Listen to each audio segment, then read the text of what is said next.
Le péché mène à l'enfer. Et vous connaissez les péchés, mes amis. Le Saint-Esprit, si tu as un minimum de crainte de Dieu, te rappelle le péché. Il y a des gens qui sont tellement vaccinés dans le péché, qui ont tellement péché que le péché ne leur dit plus rien. Ils deviennent des instruments entre les mains de Satan. Frères, ne suivez pas l'esprit qui est dans le monde. Écoutez, Matthieu chapitre 7, 21 dit ceci. Ceux qui me disent Seigneur, Seigneur n'entreront pas tous dans le royaume des cieux. Plusieurs me diront au dernier jour, j'ai fait des miracles en ton nom, j'ai chassé des démons en ton nom, j'ai fait des prodiges en ton nom. Jésus leur dira, je ne vous connais pas, retirez-vous de moi, vous qui commettez l'iniquité. Mon ami, quand le péché est là, Dieu ne te connaît pas, mais tu peux vivre des miracles, tu peux vivre des situations qui vont te tromper. Et c'est Satan qui te séduit, qui te laisse croire que Dieu est avec toi, mais Dieu n'est pas avec toi. Le ciel est séparé de toi. Écoutez ceci, Dieu fait du bien aux païens comme aux croyants. Dernièrement, Dieu a ouvert mes yeux sur un point en ce qui concerne la prière. Il dit, mon fils, dis aux gens, motive-les à la prière. Une des choses qui fait que beaucoup de gens n'ont plus envie de prier, c'est qu'ils ont l'impression que certains ne prient pas et ils obtiennent ce pourquoi eux ils prient. Donc quand tu vois des gens qui ne prient pas, ils vont même pas à l'église, ils ne croient même pas en Dieu, et ils obtiennent dans leur vie le sujet pour lequel tu pries depuis 4 ans,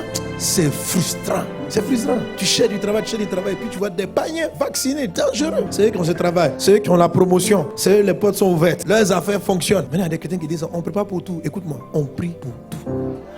On doit prier pour tout. Et l'Esprit m'a fait comprendre ceci. Il dit, tu vois, en temps normal, je fais venir la pluie sur les bons comme les mauvais. Je fais du bien à tout le monde. Je fais du bien à tout le monde. Satan ne peut pas faire du bien aux gens. Satan ne peut pas ouvrir une porte de travail. Satan ne peut pas faire du bien. C'est moi qui fais.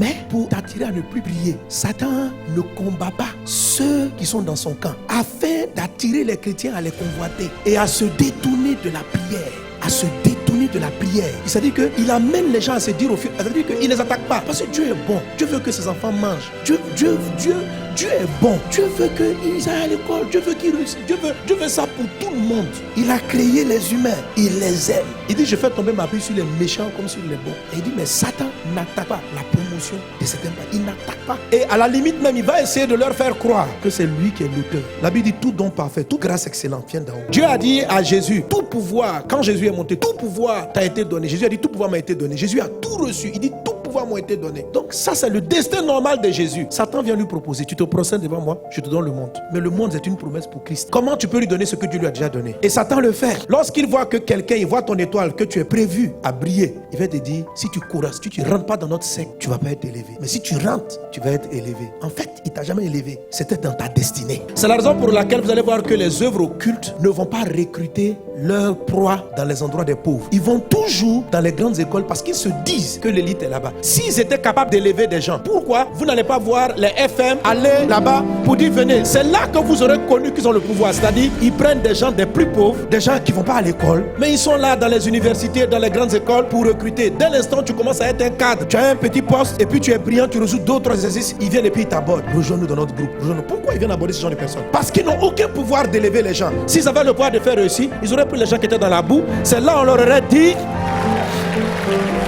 que c'est vous qui faites réussir ou c'est vous. Le monsieur est déjà brillant, il a reçu ses études, vous n'étiez pas là. Il a eu son bac, vous n'étiez pas là. Série C, vous n'étiez pas là. Il arrive, il finit son université major, vous n'étiez pas là. Donc c'est clair qu'il a un destin qui l'amène quelque part. Et vous venez après pour dire non, c'est nous qui ouvrons les portes ou qui les fermons. Comment vous ouvrez les portes? C'est vous qui lui avez donné son bac, c'est vous qui l'avez fait major de promotion. Et après, c'est nous dans ce pays on décide. Vous ne décidez rien. Vous ne décidez de rien. C'est parce que Dieu a choisi d'élever cette personne.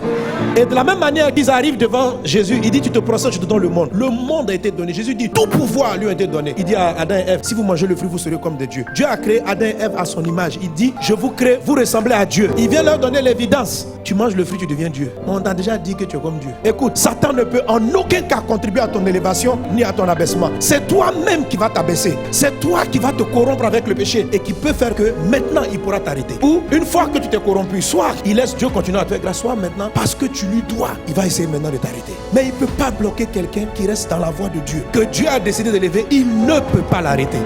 Il ne peut pas l'arrêter. Satan n'a pas de pouvoir, c'est juste un corrupteur. Il tente de corrompre, c'est tout. Il ne fait rien, il n'a rien créé, il ne peut rien créer. Toute l'arme qu'il a, c'est une arme de destruction. Il s'est détruit, mais il ne s'est pas construit. Alors, ce que Dieu a décidé de construire, il les laisse briller. Parce que Dieu avait déjà ça dans son plan. Et comme Dieu l'a déjà dans son plan, alors on se dit, mais ces gars-là, ils ne prient pas. Ces gars-là, ils ne font pas de trucs. On est en vie. On commence à les envier. Et quelquefois, tu te lèves le matin, au lieu de te lever pour prier, tu dis, c'est pas la peine de prier. Le gars, il n'a pas prié, et puis sa journée sera belle. Et c'est là, il t'attire dans son camp. Une fois que tu es là, il va te montrer quelque chose. quelque chose. Si tu décides d'entrer dans son camp, tu deviens pour lui un modèle. Présenter aux gens que sans prière, on réussit. Sans aller à l'église, on se marie. Mais ton foyer est dans sa main. Le jour où il va vouloir le détruire, il va le détruire comme ça.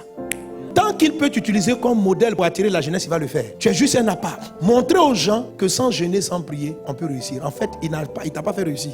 C'était déjà là, en toi. Seulement, il ne s'est pas opposé à ce que Dieu avait déjà écrit pour toi. Il n'a pas combattu, il a laissé faire. Lorsque tu as décidé de suivre le camp de Dieu, prie. Quand tu pries, tu l'empêches de t'atteindre. Quand tu pries, tu l'empêches de te toucher. Tu pries pour être gardé même, afin que ce que Dieu a déjà écrit puisse s'accomplir. Amen. Jésus a dit aux disciples, veillez et priez afin que vous ne tombez pas en tentation. Amen. Donc quand je prie, je me préserve de ces pièges. Tu as décidé de marcher avec Jésus, sache qu'on est en guerre et tu dois prier.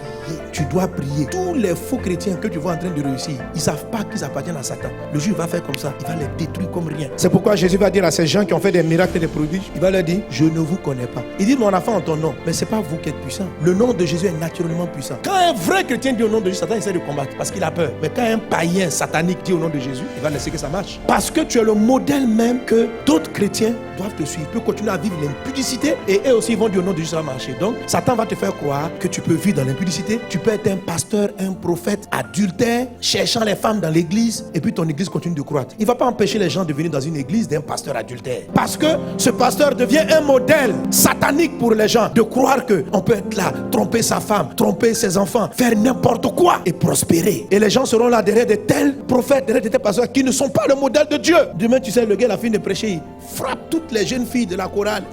Et puis les gens sont dans l'église, tout le monde aussi est content. Les filles, les filles arrivent pour voir qui sera sa prochaine cible, en espérant qu'il va les épouser. Si tu vas dans un endroit comme ça, sors de là. Sauve ton âme. Sauve ton âme. Il y a un temps de jugement. Il y a un temps de jugement.